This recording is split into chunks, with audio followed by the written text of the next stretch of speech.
On page 48 of this book, The Universal Prayer, the first one on that page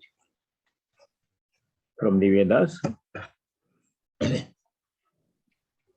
Om Apyayantu mamangani Vak pranashchakshushrotram Ato balam indriyani cha sarvani Sarvam brahmopanishadam Maham brahma nirakuryam Mama brahma nirakarot Anirakaranamastu Anirakaranam me astu Tadatmani nirateya upanishatsu dharmaste mayi santu te mayi santu Om Shanti Shanti Shanti. This Shanti mantra from the Upanishads has 4 parts in it. The first part is a prayer for strength and purity of our whole personality, body, mind, sense organs, and everything. Om, may my sense organs, speech, breath, that is prana, eye, ear, and all other senses become strong and function in perfect concert. The second part is an affirmation that this whole cosmos, physical universe, is nothing other than Brahman, the ultimate reality, appearing in that way. Everything is the Brahman proclaimed in the Upanishads. The third part is, this is the truth that Brahman is the whole universe, appears as the universe. This truth has been verified by experience, verified through experience by numerous sages over many centuries and millennia. So let me also experience that truth in my life. Simply believing it in it is not enough. We have to, each one of us has to experience it, that everything is Brahman, I am also Brahman, like that. May I say, Sarvam Brahma Upanishadam. Whole universe is Brahman itself. Third part is, may not reject this truth. It's easy to dismiss this. Some old rishis have said many centuries ago, we don't know what they said, what they experienced, how to believe that one. It's not, cannot be true. Like this, we can reject it. It's easy to reject it. But let me not do that one. May accept it as a hypothesis, proved by many others, may also experience it. When I experience it myself in my own life, then the truth is established. There is no more doubt, there is no question. Sarvam Brahmopanishadam Ma aham Brahma nirakuryam. May I not reject Brahman. Mama Brahma nirakarot. May there be no rejection from any side. And then Anirakaranamastu, Anirakaranam me gastu. Nirakaranam means rejection. Rejecting something as not acceptable, as not truth. May there be no rejection of this truth. The fourth part is prayer for all the virtues, good qualities described in the Upanishads that are necessary for success in spiritual life. May I have all those virtues in me. That's the last part. Tadatmani nirateya upanishatsu dharma te mai santu tadatmani nirate. Nirata means one is engaged in some task. Our whole purpose of human life is to realize our true nature, which is Brahman. As I am engaged in that noble effort, the highest goal of life, May all the virtues described in the Upanishads, ye dharma Upanishatsu, those virtues which are described in the Upanishads, such as purity of conduct, truthfulness, strength, straightforwardness, all of those virtues, may they come to me and reside in me. Te dharma mayi santu. Te mayi santu. That is the prayer. Om Shanti Shanti Shanti. Om peace. May there be peace and joy in our hearts. May there be peace and harmony amongst all beings. And may there be peace everywhere in nature. Now let us continue study of the 13th chapter. We just began that recently. The second verse in the 13th chapter is a very, very important verse. As we were discussing that last time, it has great significance, importance in our daily life. It's not just theory or philosophy, but it is something that we have to put into practice in our day-to-day, moment-by-moment life. How to do that one? Let us read the verse again, second verse. Kshetrajnam chapi mam nidhi sarva kshetreshu bharata. That line is very important. Sarva kshetreshu, in all the bodies. Kshetra means any body, any physical entity. It can be a human body, an animal body, plant body, or anything in nature. A mountain, river, ocean, this earth, planet earth, the sun, and likewise other things in the cosmos. In all of those kshetras, in all of those bodies, sarva kshetreshu, mam kshetrajnam vidhi. Know me to be the indwelling spirit. Kshetrajna means the divine spirit present within us, God present within us. And who is that kshetrajna? I says, I am the kshetrajna. The Lord Bhagavan says, Mam kshetrajnam vidhi. One kshetrajna, one God, one divine, present in an infinite number of bodies, regardless of the nature of bodies, is present in all. That is the key. That's the basis of Vedanta. Now, what does it mean to me in my daily life? How does it affect in my life? It affects in every way, significant way. All our relationships with other people, animals, plants, inanimate objects, with work and the fruit of work. All of these have to be governed by that one truth. That means whenever I see some other person, good person, bad person, male, female, it does not matter at all. Any person, if I see that person, what should I think? The same kshetrajna present in me is also present in that person. Kshetrajna means the Parameshwara himself is the kshetrajna. In the commentary, Shankaracharya says, commenting on this line, kshetrajnam yatha ukta lakshanam api mam parameshwaram asamsaranam vidhi janihi. Me, the Parameshwara. The Lord is saying, Bhagavan Sri Krishna is saying, I the Parameshwara, Supreme Lord, am the kshetrajna in all the bodies. Kshetras are infinite in number and variety. Regardless of variety or any other quality of the kshetra, I am the one indwelling spirit kshetrajna in all the bodies. That we have to remember in all our relationships, even with inanimate objects, whether I'm dealing with a book or a cup of water or another person, male or female, good or bad, educated, uneducated, rich or poor, does not matter at all. In all of those, the Lord is saying, I am the indwelling spirit, I am present. That's how we should shape our relationships. This is the basis for Samadar Shitva. We studied it in chapter 5 and 6. Chapter 5, verse number 18.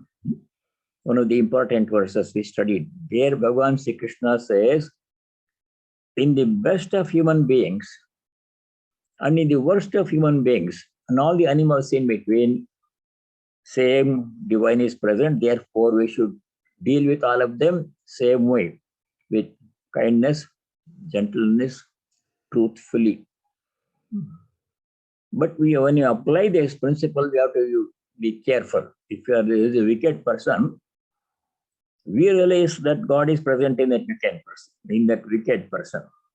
But that person is not aware of this. He does not even believe in God or anything. So how to practice the Samadarshitva? From a distance, we should think in our minds, God is present in you, but I am not ready to become close friends with you because of your nature, impure mind, violent mind. So I will stay away from a distance. I shall show respect to you. No hatred in our hearts. Even if the wicked person is there, we should not hate such a person. Well, did we study that one? Previous chapter, chapter number 12, shloka number 13. Adveshta sarvabhutanam maitra karuna evacha. Among, towards all beings, sarvabhutanam. Adveshta, the devotee should not have hatred, no dvesha. Maitra, friendliness towards all. But in being friendly, you have to be careful. Stay away from wicked people. From a distance, we show compassion, love, but not get too close to them because it may be not good for us to get too close to wicked people, harmful in some cases. So that is how we should use this principle in all our relationships. With work also. All work I do is worship of the Lord because He is present in anything that is involved in my work. If I'm reading a book, in that book also the same divinity is present. So I should treat the book gently, nicely, keep it in the proper place after reading it nicely, take care of it nicely. Other people, animals, plants, work, with all of them, we should recognize the divine presence. That is the basis of Vedanta. Same divinity in all. So chapter 5, verse 18. Please make a note of that. Vidya Vinaya Sampanne Brahmane Gavihastini Shunichaiva Shvapakecha Pandita Samadarshinaha. Samadarshitva. Same-sightedness. Pandita means jnanis, people who know the truth. They treat everybody alike. Whether a person is the best human being, Vidya Vinaya Sampanne Brahmane. Brahmana is one who knows Brahman or who is seeking Brahman. Endowed with Vidya and Vinaya. Vidya means education, knowledge. Vinaya means humility. Both are there in that person. A knowledge of Brahman is there. Such a person, best among human beings, Brahman, Vidya Vinaya Sampanne Brahmane. Then animals also come in the spectrum of creation. Go means cow. Cow is a sattvic animal. There are ferocious animals also, like tigers. We have to stay away from them. God is present in the tiger, but the tiger does not know anything about God. We should not get too close to the tiger. Stay away from it. From a distance, we show respect, but not get too close to such people, such animals. Gavi Hastini. Hasti means elephant. In elephant also, God is present. But if the elephant is not tame, if it is a wild elephant, we should stay away from it. Remember Sri Ramakrishna's parable? When the wild elephant came in the forest, all the Gurukula boys who were working, gathering firewood, etc., they ran away and found safety. But one boy stood there right in the path of the rushing oncoming wild elephant because he had heard his teacher say that God is present even in animals. So he started praying to the wild elephant. Oh, that does not work. Elephant does not know anything about God. We recognize God in the elephant, but the elephant has no idea. So the wild elephant took the boy in its trunk and threw him away and went aside. So in applying this Samadarshitva principle, we have to apply it carefully. Gavi Hastini, Shuni, Shuni means dog. A dog also. Some dogs like pit bulls and other species of dogs, they are very harmful. They are very cruel, ferocious. We should stay away from them. Some dogs are very loyal. Most dogs are very loyal. They become too much attached to us, and they have the same feelings as we have, but only they cannot express in our language. They also have pain and pleasure. They also feel sad and happy. So we treat them nicely, all animals. And then last one is Swapaka. Swapaka is the worst human being. Not because he is a bad person, he may be a good person, but doesn't have any resources, no education, no culture, brought up in some undesirable, unfortunate circumstances. So what to do with that person? No hatred, compassion, love, trying to help if possible. That is Samadarshitva, and that Samadarshitva is based upon this one principle. First line of verse 2. Kshetrajnam chapi mam vidhi sarvakshetreshu bharata.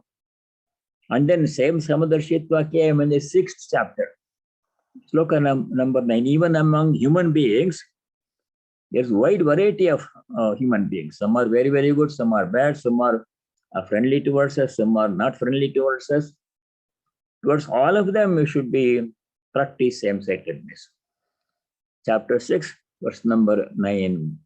Suhran mitra yudasena madhyastha dveshya bandhushu sadhushvapicha papeshu samabuddhir vishishyate. Samabuddhi means same-sightedness. Treating everybody with compassion and gentleness and respectfully. Vidya, Surin Mitra Ridarsian. Surat means a friend who does good to us without expecting anything in return from us. Some people help us, but they expect something in return favor. But Surat is a person, is a friend who helps us without expecting anything in return. No recognition, nothing is needed. Such a person, Suran Mitra. Mitra is a friend, general friend. Hari means enemy, one who does not like us for some reason. Udasina means uncommitted person, neutral person. Madhyastha is a neutral person. If there are two parties, it treats both of them alike. Does not show favor to one among the two parties he knows. Such a person. Dveshya means a person who hates us or a person who is not good. So we should not have dvesha, right? Hatred towards that person. Bandhu. Bandhu means relative, close relative. Towards all these people, we should practice Samadarshitva, same-sightedness. Why? Because second verse, first line.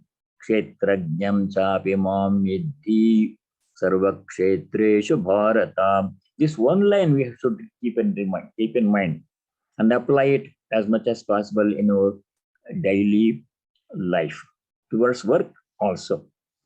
All work is worship of God.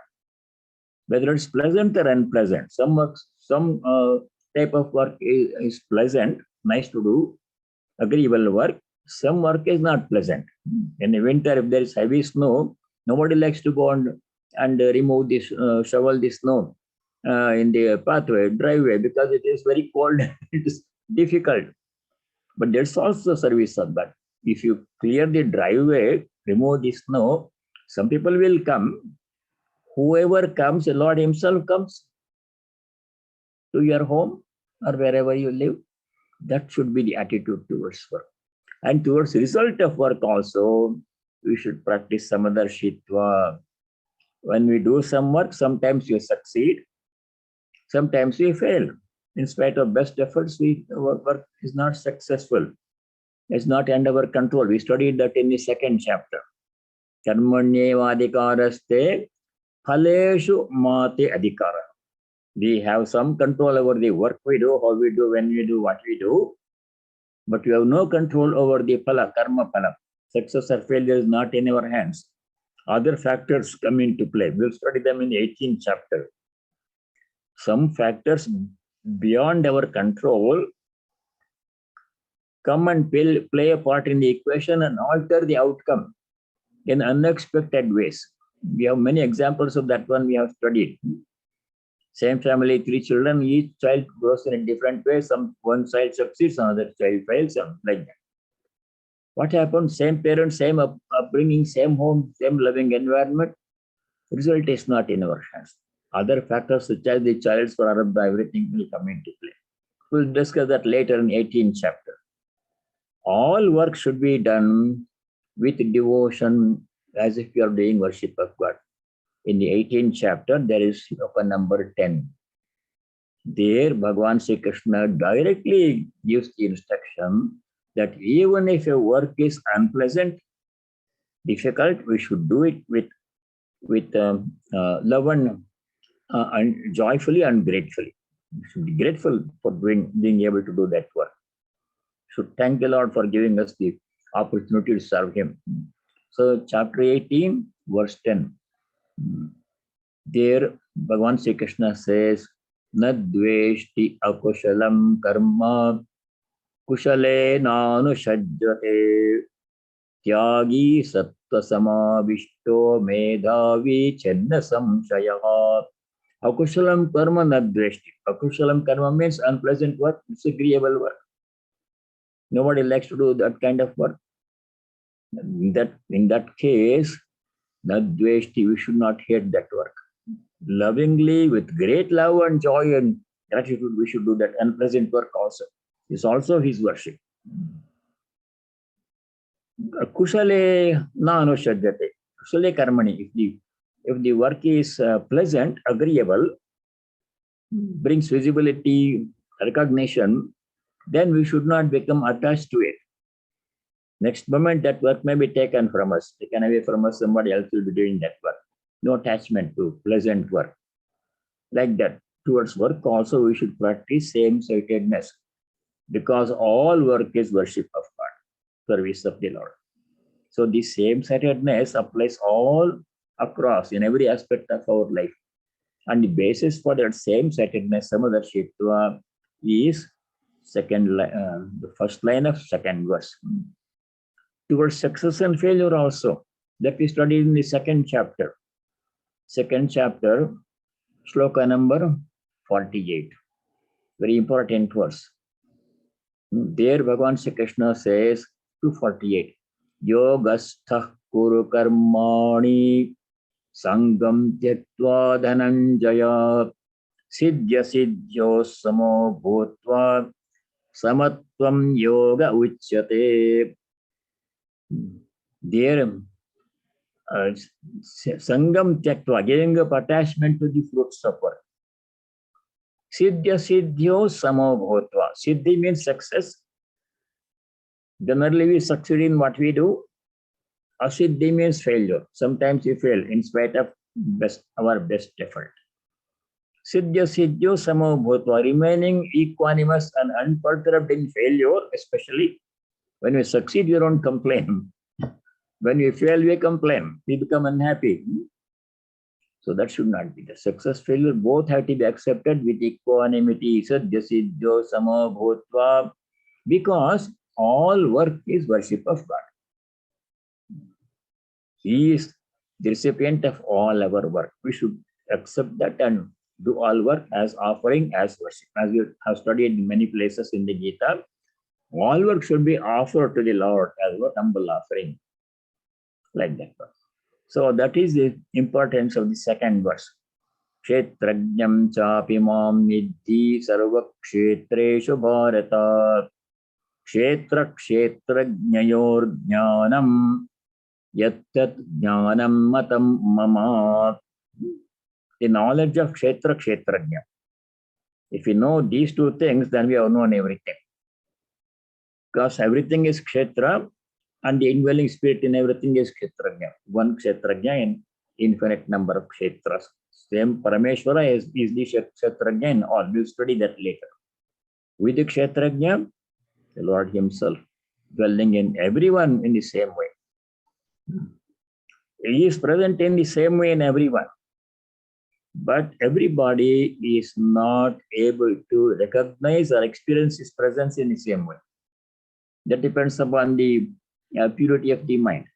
In an impure person also, God is present. But because the mind is not pure, that person cannot recognize God's presence in him or in anyone else. He does not even believe in the presence of God. But God is present, unconditionally present in all. In a wise person, saintly person, same God is present, but that wise, saintly person fully recognizes and even experiences God's presence in him. So I gave the example of the sunlight falling on the objects in the front yard. In front of your house on a sunny day, sunlight is falling on all the objects in the same way. Sun does not withhold light from some objects and put extra light on others. It is same. But every object is not able to reflect sunlight in the same way to the same extent. Some highly polished surfaces, if there is a piece of glass or a mirror in the front yard, it fully reflects all the sunlight that falls on it, almost all that falls on it. Very bright. If there is a very dull object, unpolished object, it reflects a little bit of the sunlight that falls on it. But sun has no favoritism towards all. He is the same. In the same way, the Lord is same towards all. Nirdosham samam brahma. Like that, another Gita shloka elsewhere, it will come. He has no favorites. God is same to all, towards all. But why people have good and bad experiences? If God is same towards all, impartial towards all, why some people suffer, some people enjoy? That's not due to God's partiality. Our own karma determines what happens to us. If I have done something good in the past, I'm reaping the good effects of good karma I did. If I have done something bad in the past, I'm reaping the bad effects of a painful effect of the bad work I did before. And that changes from moment to moment. And God's grace is always available. By praying to God intensely, we can reduce the suffering in our life. Both Sri Ramakrishna and Holy Mother have said that one. Holy Mother repeatedly said, if you intensely pray to God, your suffering will be greatly reduced. If you are supposed to suffer this much, you will suffer this much. So God's grace is available to all, but it's up to us to unfurl the sails and receive God's grace. So Samadarshitva is what we have to practice, because same divine is present in same way in all the objects, living, non-living, good people, bad people, in nature, everything. That's why we worship everything. Hindus worship rivers, Hindus worship trees, Ashwatha tree they worship, Hindu worship mountains. We worship everything. Other people sometimes have difficulty. Why are you worshipping all the animals? The snakes and the Ganesha is the elephant god, monkey god, Hanuman, like that one is hard for them to understand. We see divine presence in all and everything. So that is the beauty of our dharma, Sanatana dharma. So let us pay attention to this second verse. Kshetrajnam chapi mam nidhi sarva kshetreshu bharata kshetrajnayor jnanam yattadjnanam matam mama. Now there is a long commentary on this verse, Shankara's commentary. Some of it is fairly complicated philosophical arguments, pro and con, and refutation of opposite views. We will not benefit much by that. So we'll go to the next ones. Verse number 3. I think this also we did last time. That this is an introductory verse. Swamiji, we have to do Sloka 8 today. Oh, we finished all of this on the bookmark in the wrong place. So that we did. Amanitvam, Madambitvam, we also began. Amanitvam means humility. I think, yeah, we began. Now I remember we began that Amanitvam means humility. Maninaha bhavaha manitvam atmana shlaganam. Praising oneself, bragging oneself, expecting others to pay respect to me. Instead, I should pay respect to everybody. Amanina manadena. And I refer to Sri Ramakrishna's visit to Surendra Mitra's home on page 210 of the Gospel, where a special seat was made and he didn't want to accept it. No special treatment like everybody else. Now we go to the second quality, Adambhitvam. Adambhitvam means no ostentations. Ostentation means showing off one's own merits. Look at me, how much I know, how much money I have, what a big house I have, I'm driving a BMW. Showing off one's own merits. That kind of bragging is dambha. Adambhitvam means not bragging. It says in the commentary, Adambhitvam swadharma pragatikaranam dambikam dambitvam swadharma prakatikaranam, publishing or bragging about one's own good qualities. That should not be done. There is no bragging, because any moment these things that we have will be taken away in a moment. Harati nimeshat kalas sarvam ma kuru dhana dhana yavva garvam harati nimeshat kalas sarvam Shankaracharya sang. Whatever property I have, money I have, good health I have, beauty I have, all of that can be taken away in the twinkling of an eye. It doesn't take long for this to go away. So we should not be proud of them. They will be there today. Next moment, they may not be there at all. Sri Ramakrishna said in the Gospel, an aspirant possessed of Rajasic Bhakti puts a tilak on his forehead and a necklace of holy Rudraksha beads interspersed with gold ones around his neck, showing off that I am a great devotee. Big Rudraksha mala, some of the Rudrakshas have a gold coating on them and doing the japa in front of everybody, showing, oh, I'm such a great devotee, I'm doing japa like this one. No. Prayer should be done, japa must be done in privacy. Nobody should know. Just between me and God. There's no need to publicize our devotion or whatever good quality we have. That is Rajasic devotion. And that should not be done. A Sattvic Bhakta prays in private. Nobody knows. In the case of Latu Maharaj, he was dozing off one evening. Even it was time for, evening is the time for prayer. Sri Ramakrishna gently rebuked him. Hey, this is not the time to sleep. Don't sleep in the worship time, evening time like that. That's all. That was enough. From that day onwards, Latu Maharaj said, I'm not going to sleep. All night he would do japa. People thought he was sleeping. He would cover his whole body in a sheet. And everybody thought he was asleep. But he was doing japa. Once it was one of the disciples, Swami Premananda or somebody, I don't remember, one of the disciples and another devotee, they saw Latu Maharaj was sleeping, whole body is covered in a sheet. The devotee thought, oh, he is fast asleep. Swamiji said, no. Gently they removed the sheet, was doing japa, tears from his eyes, repeating God's name all night. No need for other people to know how much japa we are doing, how much we are studying. It's for ourselves. So that is Adambhitvam, not showing off one's own merit.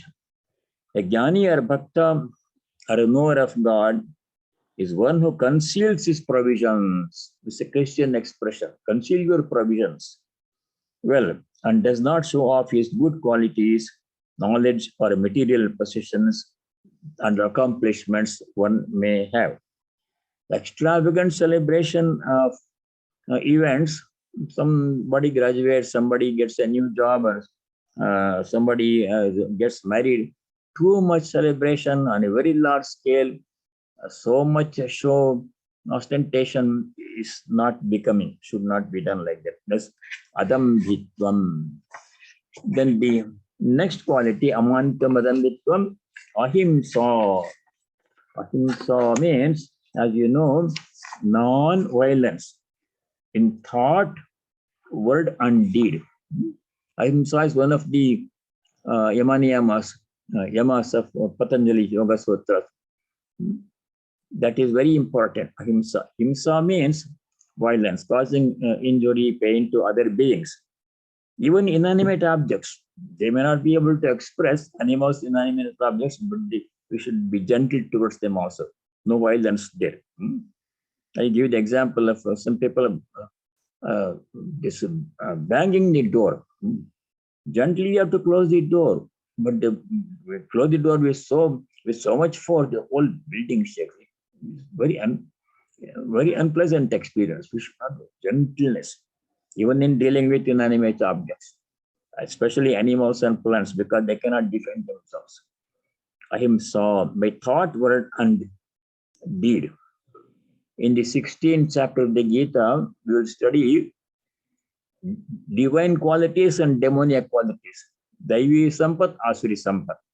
There, Ahimsa comes. One of the divine qualities that we have to cultivate is non-violence in thought, word, and deed.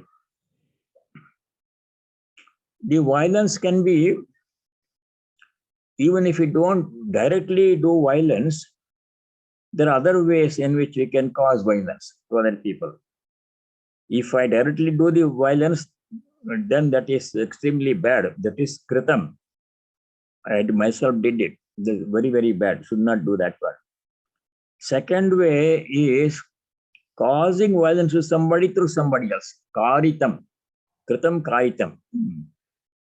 Second way is making somebody do something bad to a third person. Sometimes it happens in politics and other fields. I did not do anything, but you are causing himsa through some other agency. That is not good at all. Karitam. Third way to cause violence is anumoditam. If somebody does something harsh or violent, if I approve it, then I am also being a party to that. By approving somebody's violent behavior to some other person or object, I'm also a party, participate in that violence. So in these ways, we should not do violence at all. Swami Vivekananda was commenting on Patanjali's Yoga Sutras in his Rajavega book. Then he wrote like this about ahimsa. If you project hatred and jealousy, they will rebound on you with compound interest. No power can avert them. When once you have put them in motion, you will have to bear them. Even a violent thought. Physically, we don't have to, need not do anything violent. But if I think a violent thought, that will not end there. It will rebound and come back to us 100 times stronger. So it's self-injurious. It injures oneself, violence. So we should not engage in any kind of violence. Amanita madamitam ahimsa. Then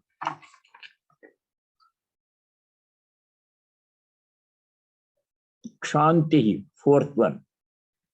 Kshanti means forbearance, endurance.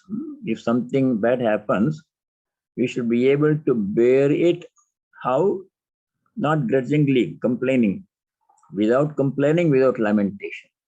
That discipline is called titiksha by Shankaracharya in the Viveka Chudamani. Kshanti means forbearance. In life, all kinds of problems will come. In everybody's life, maybe different in type and timing may be different, but everybody's life at some time or other, some problem, some suffering is bound to come. That's the nature of human life. When such difficulty arises, then we should be able to bear it calmly, without complaining, without taking revenge, and without lamenting.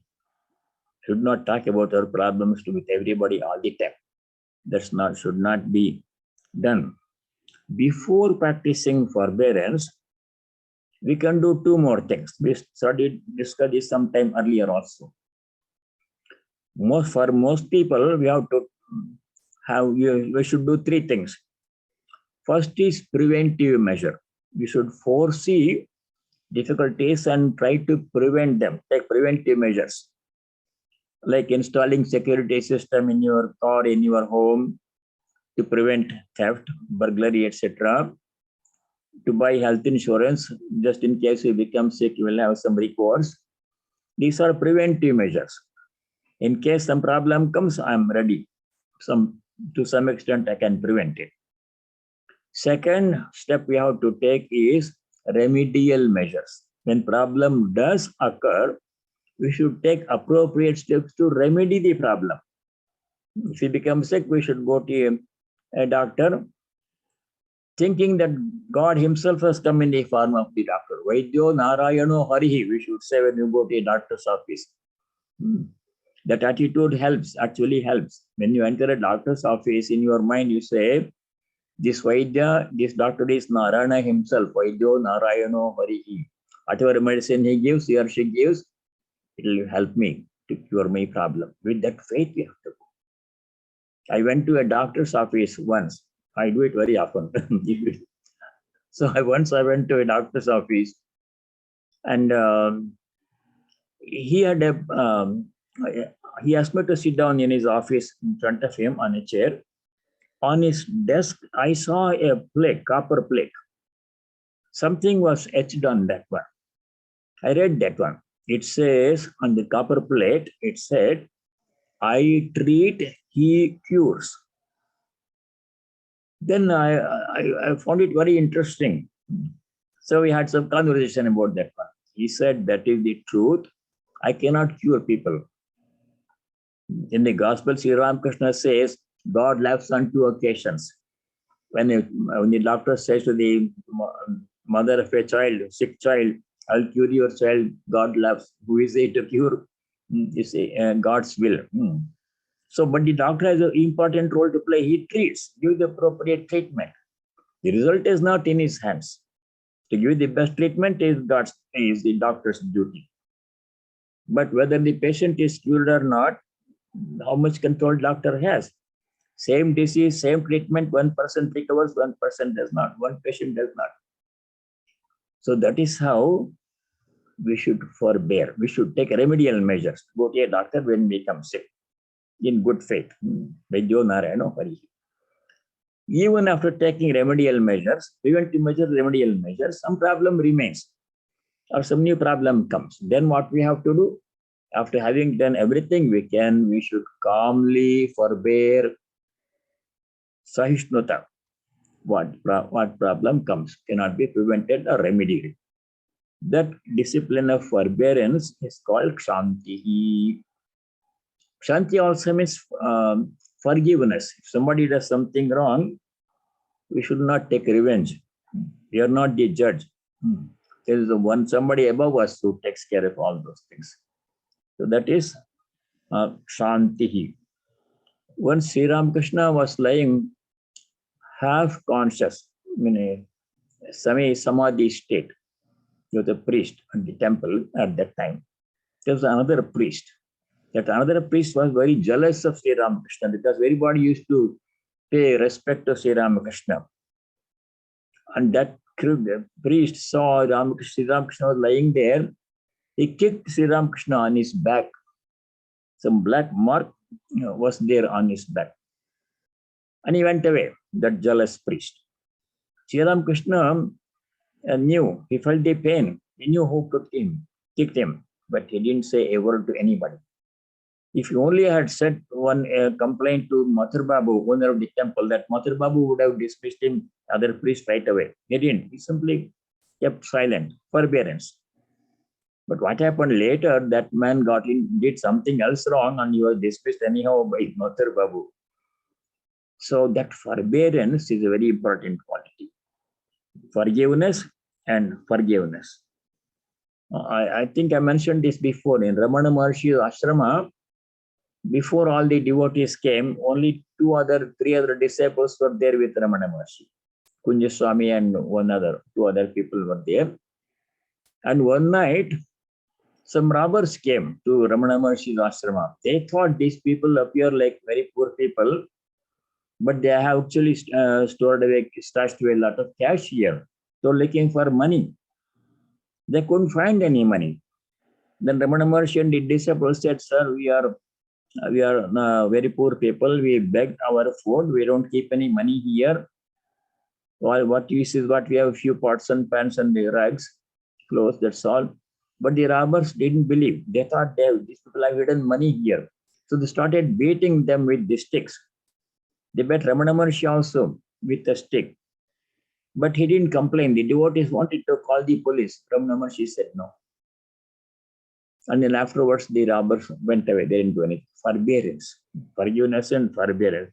But in applying that, we should be careful. We are not Ramana Maharshis. We are not Sri Ramakrishna. When something does something bad to us, we have to take appropriate measures. Otherwise, those people will take more advantage of us and they will continue to ill-treat us. We'll become dormant. Not that. We should take appropriate remedial measures. Complain to the supervisor in the work situation if somebody is harassing you at work, or like that, some measure has to be taken. So there is a limit to forbearance. It depends upon the circumstances. But for a all-renouncing person, no complaining. Whatever happens, if you take my life, take my life. My body also, I'm not the body. That is not possible for everybody. For some people, so we have to be careful in applying these rules of forgiveness and forbearance. Then Shantihi, next discipline is Arjavam. This comes again in a couple of places in the Gita. Shanti Arjavam. Arjavam means straightforwardness. Straightforwardness means no keeping something and thinking something in the mind, saying something different from what we think, and doing something different from what we say. Three different things we do. Think something, say something, do something else. That is totally unbecoming, harmful behavior for spiritual seekers, for anybody in general. So what we should do, Arjiva means straightforwardness. Sankara says, Rujubhavaha avakratvam. Vakra means crooked. Avakratvam means not being crooked, but sincere and straightforward. What I say, what I think, I must say. What I say, I must do. That is an essential quality for spiritual seekers. This word Arjavam comes in 3 more places in the Gita. We'll study them when they come. Straightforwardness means the mind, speech, and action must all be harmonized. One should say and do what one thinks. Sri Ramakrishna did not like it when people said they would do something, but they did not follow it. Some people would say, I will come and visit you in Dakshineshwar, but they never would go and visit him. This was Ishwar Chandra Vidyasagar. When Sri Ramakrishna went to see him, Ishwar Chandra Vidyasagar said, I will come and visit you in Dakshineshwar, but he didn't do visit. So Sri Ramakrishna didn't like that one. If you say that you will do something, you must do that one. The importance that is Arjavam, straightforwardness. The next quality is Shantirarjavam, Acharyopasanam. This has come before. Acharyopasanam means serving the teacher, worshipping the teacher by doing service to the teacher. Then in the commentary, Shankaracharya says, Moksha sadhana upadeshtuhu acharyasya susrushari prayogena sevanam. Acharya means Guru. He shows us the way to liberation, moksha. To such a Guru, we should render service, serving the Guru, seva. By serving the Guru alone, some people have achieved knowledge and devotion. A service is very important. Serving the Guru father and mother, Acharya Deva Bhava, Atiti Deva Bhava, Matra Deva Bhava, Pitra Deva Bhava, that we study in the Upanishads. When we see, when we meet a guru, what we should do? 3 things we have to do. That is in the 4th chapter of the Bhagavad Gita. I think it is chapter 4, verse number 34. 434. What we should do when we see a guru? There Bhagavan Sri Krishna says, Tad vidhi pranipatena pariprashnena sevaya upadekshanti te jnanam jnaninas tattvadarshinaha. First thing we have to do is pranipata. Pranipata means Sashtanga Pranam, 8 parts of the body. Anga means limbs. Ashta means 8. 8 parts of the body should be touching the floor, indicating total humility and surrender at the feet of the Guru. That is first thing we have to do. That we know the truth, knowledge of the self, by doing pranipata, Sashtanga Pranam to the Guru. Second thing we have to do is pariprashnena. Pariprashna means not asking some question because you have to ask some question or to show up. No. We should inquire into the nature of reality from every angle. Pari means from every side. Prashna means thoroughly inquiring into the nature of reality, sincerely seeking knowledge, not to show off or with some other motive. That sincere seeking of knowledge thoroughly from every aspect, from every angle, that is pariprashna. Third thing we have to do when we see a guru is sevaya, seva. Earlier we studied the story of this Totakacharya, Shankara's disciple, and Latu Maharaj, Sri Ramakrishna's disciple. They both were not scholars by temperament. Latu Maharaj was illiterate, could not even read in any language. But he did seva to Sri Ramakrishna, to Holy Mother also. He would help Holy Mother in cooking. Latu Maharaj, he took care of Sri Ramakrishna all the time. When whatever he needed, he was there, staying with Dakshineshwar. That's by doing seva with devotion, he got knowledge and devotion, everything. In the same way, in the case of Shankaracharya's disciple, Totakacharya, this Totakacharya was not his real name. His name was Giri or something like that. So he joined Shankaracharya as a disciple, though he didn't have any qualification. He had not studied the scriptures and did not know Sanskrit or grammar or anything. But he wanted to be a disciple of Shankaracharya. Shankaracharya looked at him and accepted. Yes, you can. So he would attend class. But more than that, he would do personal service to Shankaracharya. Before Shankaracharya expressed any need, Totaka would have already finished rendering that service. If Shankaracharya was thirsty, before he said, I need water, Totaka would have given him the water. That's how he served his teacher with great devotion. But he was not good in studies. Other disciples of Shankaracharya, like this Sureshwaracharya and Padmapada, they were great scholars. And they were very proud of their scholarship also. So one day what happened was, they all had assembled for a class. Shankaracharya was sitting there ready to start the class. Other disciples were there. Sureshwara was there, Padmapada was there, other people were there. But Shankara would not start the class because Totaka had not come. Other disciples became restless.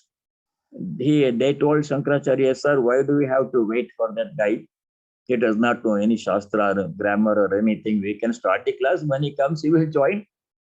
Shankara didn't speak a word, simply kept quiet, waited patiently for Totaka to come. Totaka came running. He had gone to do some service. He had gone to wash Shankara's clothes or something like that. He got delayed and he came running. As soon as he came running, he became apologetic because he was late. Everybody is waiting for him. So he became embarrassed and apologetic, and he was simply standing there, bowing down his head. Shankara took one look at him. That's all. No word was spoken.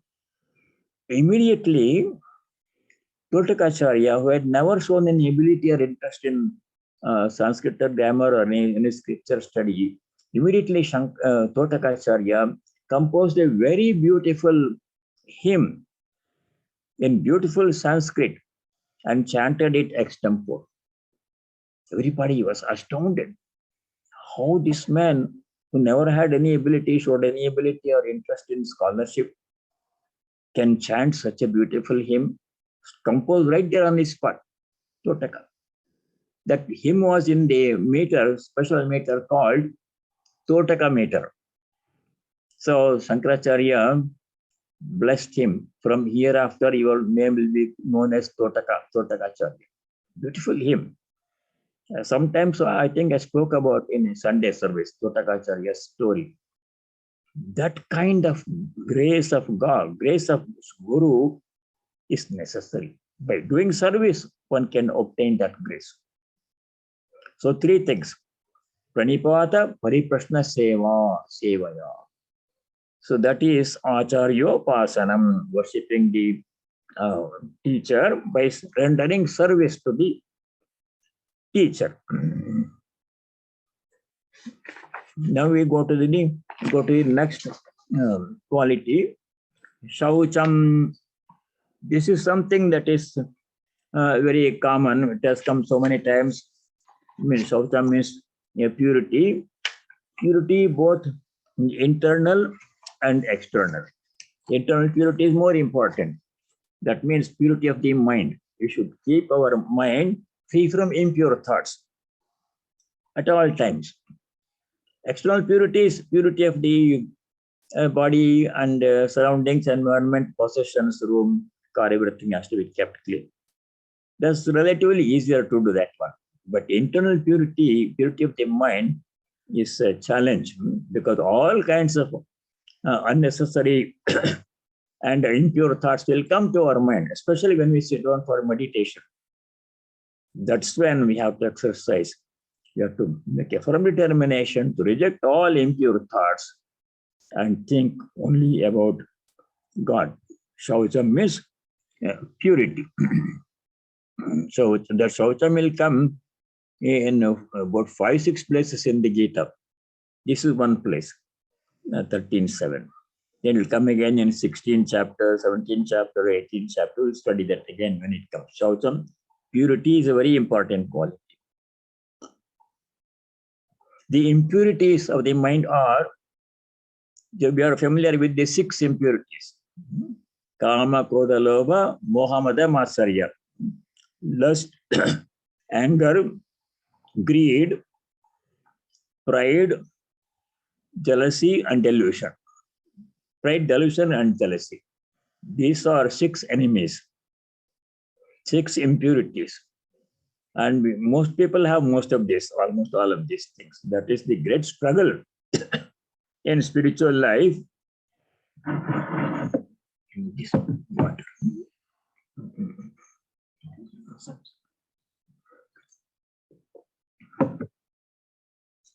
To keep the mind pure.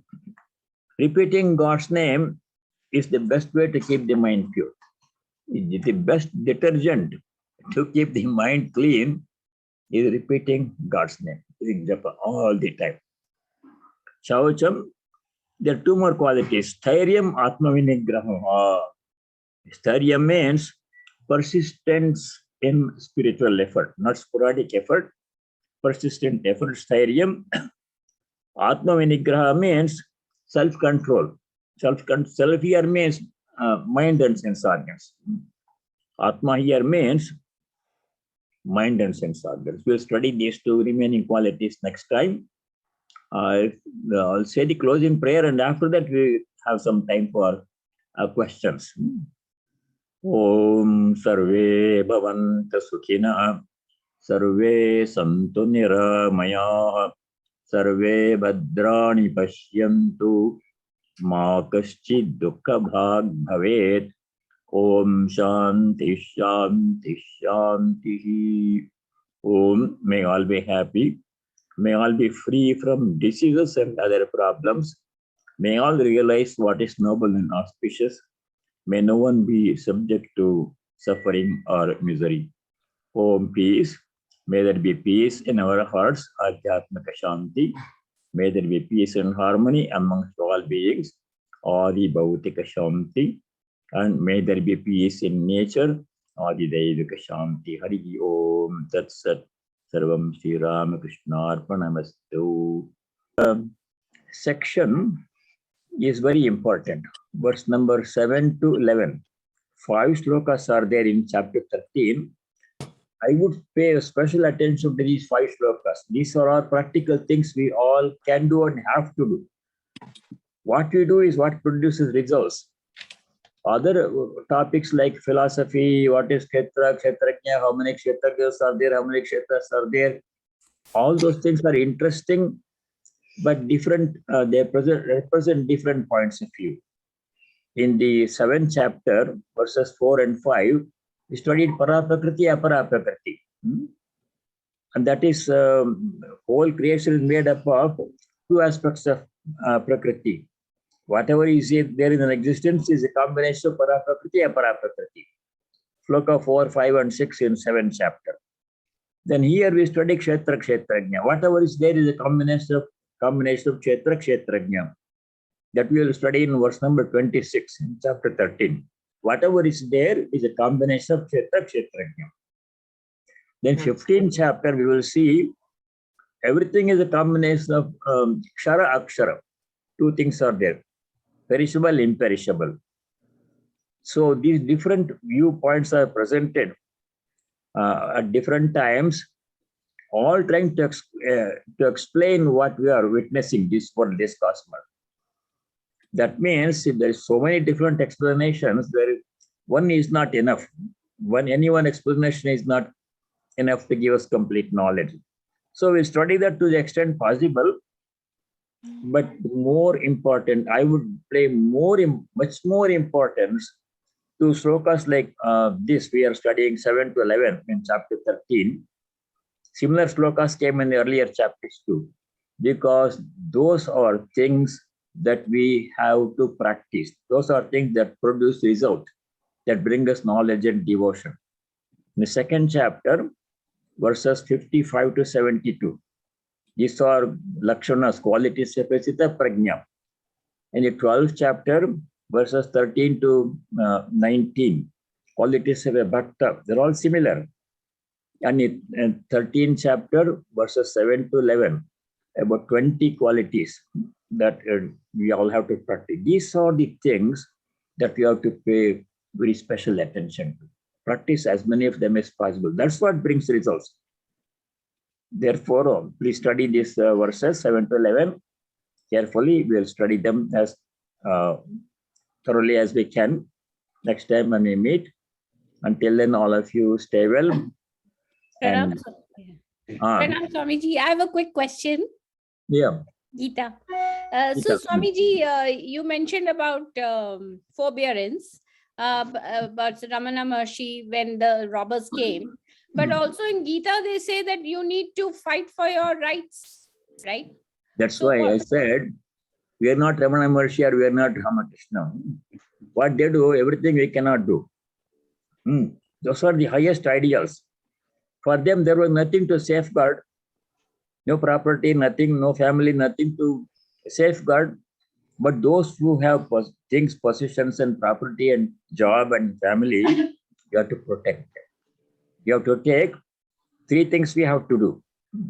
I mentioned that one. First is preventive measure. To prevent any such possible problem, we take certain measures to offset them before they occur. Second thing is when problems do arise, in spite of taking preventive measures, we have to take remedial measures. If you become sick, then you have to go to a doctor. If their plumbing is not working, then you have to call a plumber. But people like Ramana Maharshi, they didn't have any such problem. There was no plumbing those days. They had to take bath in the tank nearby and You can't be like that one. If you have a family and a job and a responsibility, we have to take care of all those things because all those things are given to us by God. It's God's property. We are only temporary custodians. So you have to protect God's property nicely. They have been given to us for some time and they will not be with us all the time. As long as they are with us, house or property, money, job, children, whatever, they are not permanent. Our Correct. association with them is temporary. As long as they are in our custody, we have accepted them because we wanted them. All these things come to us only because we wanted. Nothing comes to us except as we have expressed a desire for those things. Even the body will not come to us.